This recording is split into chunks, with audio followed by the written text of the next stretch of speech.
Setahun lalu, Basuki Cahayapurnama resmi menjabat Wakil Gubernur DKI Jakarta mendampingi Joko Widodo.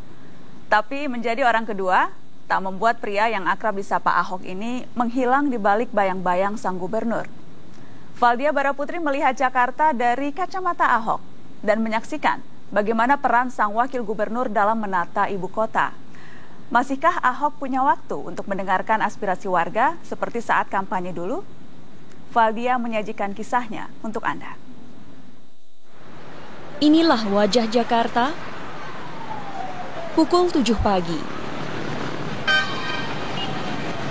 Ketika jutaan penghuninya berlomba dengan kemacetan. Seperti saya, yang tetap merasa padatnya lalu lintas meski berada di mobil pemimpin ibu kota, Wakil Gubernur Basuki Cahayapurnama alias Ahok. Saya orang pagi. Tanpa pengawalan forrider, orang kedua di ibu kota ini mengalami apa yang dirasakan sebagian besar warganya di jalan. Jadwal Bapak jadi tiap hari kayak gini? Iya, hari jam 7, yang 7.05 itu harus jalan. Apa yang bagus tuh 7 kurang, lebih kosong. Kalau 7:05, itu udah lebih macet, lebih padat. Heran beda 5 menit aja, udah beda. Ini udah lebih padat kan, kita agak siang ini kan. Udah 7.15 di sini. Biasanya kita jam 7 udah lewat sini. Udah jalan. Dia nggak terlalu penuh. Nah, kita nggak pakai forrider gitu kan. Tapi pengawalan tetap ada gitu ya Pak? Belakang. Oh iya. Itu yang lokal aja yang dari rumah dia bawa depan gitu. Tapi dia nggak jadi forrider nutup-nutupin jalan orang.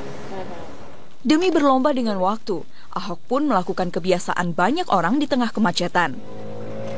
Sarapan. Ia pun memanfaatkan kondisi lalu lintas seperti ini untuk menghubungi sang bunda di Belitung. Ya, Mak. Hawa. Mang tia mai chono. Yam tia. Yam tia. Nanti malam ketemu lagi sama keluarga nggak? Ada waktu lagi sama keluarga nggak? Ketemu. Kalau saya orang ini. Kadang nggak ada waktu ketemu. Kadang umumnya ketemu. Setahun lalu, 15 Oktober 2012, mantan Bupati Belitung Timur ini dilantik menjadi Wakil Gubernur DKI Jakarta mendampingi Jokowi. Sebagai Gubernur Daerah Khusus Ibu Kota Jakarta. Sebagai Gubernur Daerah Khusus Ibu Kota Jakarta. Sebagai Wakil Gubernur Daerah Khusus Ibu Kota Jakarta. Sebagai Wakil Gubernur Daerah Khusus Ibu Kota Jakarta. Dengan sebaik-baiknya. Dengan sebaik-baiknya. Dan seadil-adilnya. Dan seadil-adilnya. Kalau komunikasi sama Jokowi, itu misalnya pagi, kalau datang gitu, itu kosong, atau sebelum rapat, terutama Senin ya. Pasti kita rapat dulu sebelum kita rapat bareng. Setiap hari, setiap pagi? Bisa setiap hari, kalau nggak ketemu, kalau pas ada yang tidak ketemu, bisa dia telepon. Oh. Kalau ada yang perlu. Kalau sekarang nih, apa aja kegiatannya? Yang sekarang nih kita mau kemana? Ini langsung rapat nih, 7:30 sampai udah ditungguin orang. Rapat yang dimaksud Ahok berlangsung di Balai Kota DKI Jakarta. Gedung yang ternyata juga dimanfaatkan warga untuk bertemu langsung pemimpin mereka, sekaligus mengadu. Infonya yang penting. Saya udah kasih. Ya. Pada hari itu, inilah agenda rapat yang menanti Ahok. Mulai dari pembangunan akses jalan, sepanjang jalur itu, dari motor tidak boleh masuk, dan itu mobil masuk harus beli stiker pas sebelum IRP jalan, kayak Singapura tahun 78 katanya. Hingga percepatan konversi bahan bakar minyak ke bahan bakar gas. Jumlah SPBG tahun depan di Jakarta saya kira akan bisa terpenuhi. Sekarang tugas kami, Pak Dirjen sama kami di ESDM adalah menyediakan gasnya tadi itu Pak. Ahok rutin mengunggah rapat-rapat seperti ini ke media sosial. Tujuannya agar siapapun bisa memantau isi rapat. Selama setahun ini juga kita sudah tahu ketegasan Bapak. Dan Bapak juga pasti tahu sebagian masyarakat itu menyukai ketegasan Bapak. Bahkan ada survei yang mengatakan bahwa sosok Ahok yang garang itu disukai masyarakat. Tidak tahu juga. Saya kira itu tadi, karena kita hanya berpikir ketika kita tahu menyelesaikan masalah kan harus tahu masalahnya apa. Nah, dari dulu saya sadar bahwa masalah utama kita adalah fondasi dari hukum dan peraturan itu runtuh. Nah, untuk bisa membangun kembali di tengah keruntuhan ini harus bangun fondasi ini, tembok ini kan.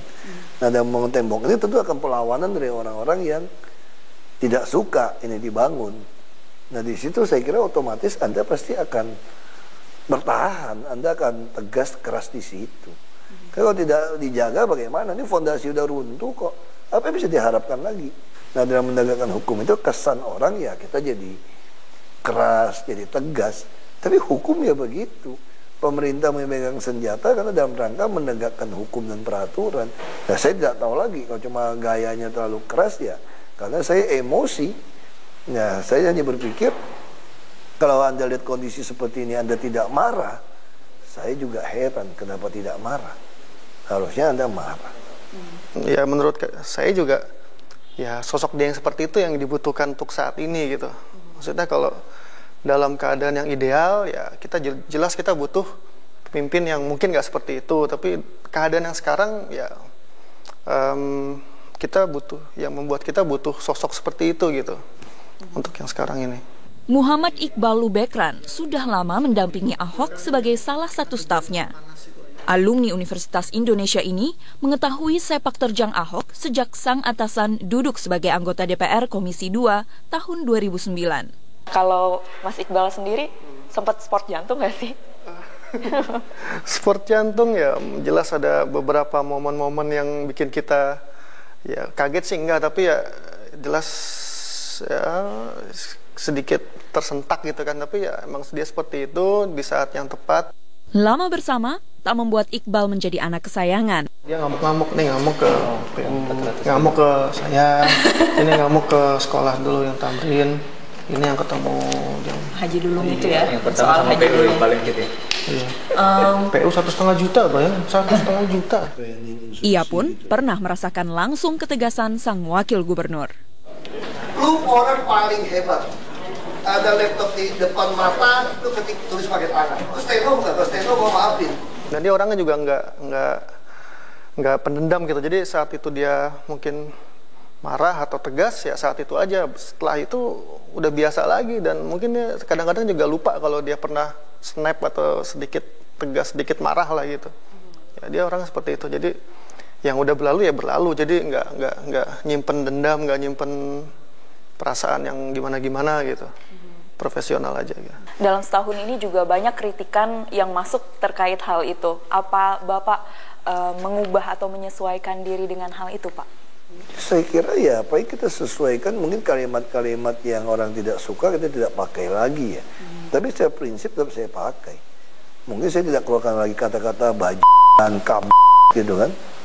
Itu bahasa-bahasa orang mungkin kita kan lebih suka yang lebih halus gitu ya. Tapi saya kira substansi tidak boleh dikurangin. Kalau memang tetap bajan. Saya melihat seperti itu. Hari itu, daftar kegiatan Ahok yang sebelumnya saya lihat ternyata hanya hitam di atas putih. Thank you very much. Enjoy. Di sela jadwal tertulis, agenda tak tertulis Ahok adalah menerima warga DKI yang ingin menyampaikan aspirasi mereka, termasuk buruh yang berunjuk rasa. Nah ini yang juga sebenarnya pemerintah juga nggak bisa pasangan. Bukan mau ikutin ini, plus ikutin KHL. Makanya kemarin saya ngotot. Saya maunya KHL, proyeksi ke depan. Pengaduan seperti ini tak selalu disampaikan secara lisan. Yang tertulis disimpan di atas meja kerja Ahok dalam map yang paling tebal. Saya boleh lihat ini nggak, Pak, yang pengaduan masyarakat? Boleh. Isinya dianggap tak kalah penting dengan tumpukan map lainnya. Surat masyarakat juga Bapak baca satu-satu? Baca. Jadi lebih ringkasan itu baca. Pengaduan yang masuk pun tak melulu dari warga ibu kota. Yang ini dari Sumatera. Nih mau minta bantuan kuliah gitu kan. Kuliah di mana? Di Sumut. Binjai pun kita suruh ke sini. Hah? Jadi biasa kita stafnya yang datang dulu berbicara dengan tamu yang ini.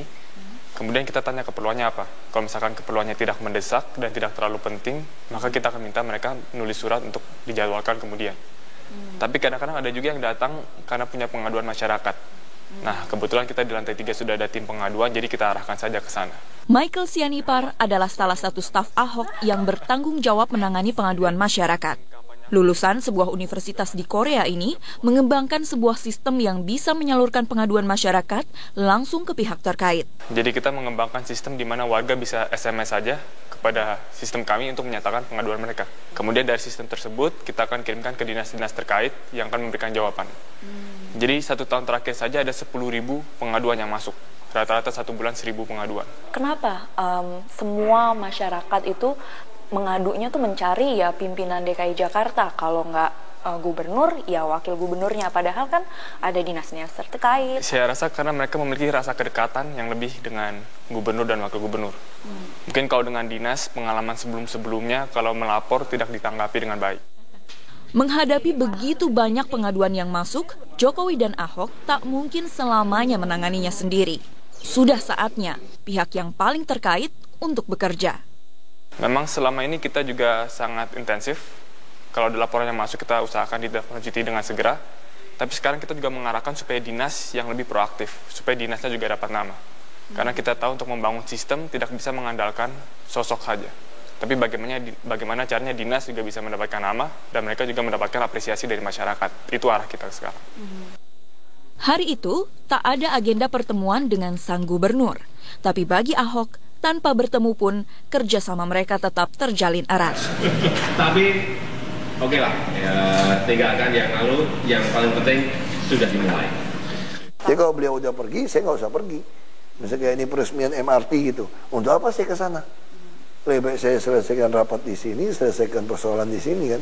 Jadi hemat waktu kan. Kalau saya pergi, berarti dua orang mubazir gitu kan. Sebenarnya selama 1 tahun ini bagaimana komunikasi yang dibangun antara Bapak dengan Pak Jokowi? Ya, saya beruntung aja ada gubernur seperti Pak Jokowi yang kasih wewenang untuk memutuskan. Karena beliau juga tahu saya memposisikan diri saya seperti stafnya beliau. Jadi apa yang beliau melaksanakan, ya saya selesaikan. Dan saya tidak pernah menganggap sejajar sesama satu paket dengan beliau. Saya hanya staf terdekat beliau untuk membantu beliau sukses. Nah, sehingga kami komunikasi di baik, bisa telepon, bisa datang ke ruangan setiap saat. Dan untuk hal-hal yang beliau agak ragu, dia juga bisa telepon tanya sama saya. Termasuk untuk menentukan stafnya siapa, kita juga diskusi bareng. Ya, saya beruntung saja punya gubernur yang kata beliau, orang bukan bagi duit kok. Bagi pekerjaan, wakil mau ambil 90% asal beres juga boleh gitu kan. Ya mana ada yang mau bagi-bagi kerjaan kan. Nah itu prinsipnya seperti itu. Kami berdua berusaha menyelesaikan pekerjaan sebanyak mungkin tanpa mengatur-ngatur nih kerjaan siapa sebetulnya. Malam hampir larut ketika Ahok akhirnya menuntaskan seluruh jadwalnya yang tertulis maupun tak tertulis. Saya kembali menemaninya pulang dalam kondisi lalu lintas macet seperti pagi tadi. Tapi malam itu Ahok beruntung masih bisa bertemu dengan keluarganya. Kalau di keluarga, bagaimana sih seorang Ahok mendidik anak-anaknya dan menjadi kepala keluarga? Di dalam keluarga kita banyak bercanda, banyak main. Kita juga yang paling penting, saya selalu ngajarkan pada anak-anak bahwa kita ini kaya raya karena kita punya semua yang kita butuhkan, bukan semua yang kita inginkan. Dengan waktu yang begitu terbatas, Ahok melakukan berbagai upaya agar bisa menyisihkan waktu untuk keluarganya. 5 menit pun baginya begitu berharga. Sekarang ya seperti sesi saya seperti robot aja. Saya mesti bangun, beda 5 menit, 10 menit pun diperhitungkan. Karena kalau saya telat, datang ke sini pasti sudah telat. Nah, jadi semua mesti didisiplinkan. Walaupun dulu juga disiplin, tapi kan lebih fleksibel waktunya kan. Jadi bisa olahraga, bisa nonton bareng. Kalau sekarang kan tidak semudah itu. Ya, kita nggak bisa makan lagi. Waktunya ya susah. Makan pagi, siang, malam juga tidak pernah di rumah kan. Sejauh ini keluarga Bapak mengerti atau harus diberi pengertian seperti itu? Ya, keluarga saya jadi pejabat publik kan bukan cuma sekarang. Dari bupati juga ada pernah ngalamin kan. Jadi ya sudah mengerti. Anak saya yang bungsu lahir waktu saya jadi bupati malah. Setahun sudah Ahok mendampingi Jokowi memimpin Jakarta. Apakah ada yang berubah dari seorang Ahok selama setahun memimpin Jakarta? Nggak tahu, kata teman-teman sih biasa-biasa aja. Kalau kita ketemu teman lama, katanya masih sama aja. Kadang-kadang saya juga lupa, saya wagub, saya lupa kadang-kadang. Hanya satu hal yang diakui Ahok berubah dalam 1 tahun terakhir, pandangannya tentang Jakarta. Pak Ahok, apa yang terlintas di pikiran Bapak kalau ada yang mengatakan Jakarta sebelum Bapak menjadi pemimpin Jakarta? Ya macet aja sih pikirannya gitu. Tapi kalau sudah menjadi pemimpin Jakarta selama 1 tahun ini, apa yang terlintas mengenai Jakarta? Tidak ada taat sama aturan. Jadi akar semua permasalahan itu karena fondasi dari hukum dan peraturan itu runtuh. Itu yang terlintas di Jakarta. Jadi tidak ada penegakan hukum. Bagaimana hukum tegak di ibu kota sudah sejak lama dinanti jutaan penghuninya. Tapi ini barulah salah satu tanggung jawab Jokowi dan Ahok. Masih banyak tugas berat lainnya yang mungkin tak bisa rampung dalam waktu 1 tahun, tapi menanti dituntaskan. Semoga Tuhan Yang Maha Esa selalu melindungi kita semua. Amin. Gedung ramah lingkungan di Jakarta tak lebih dari hitungan jari. 360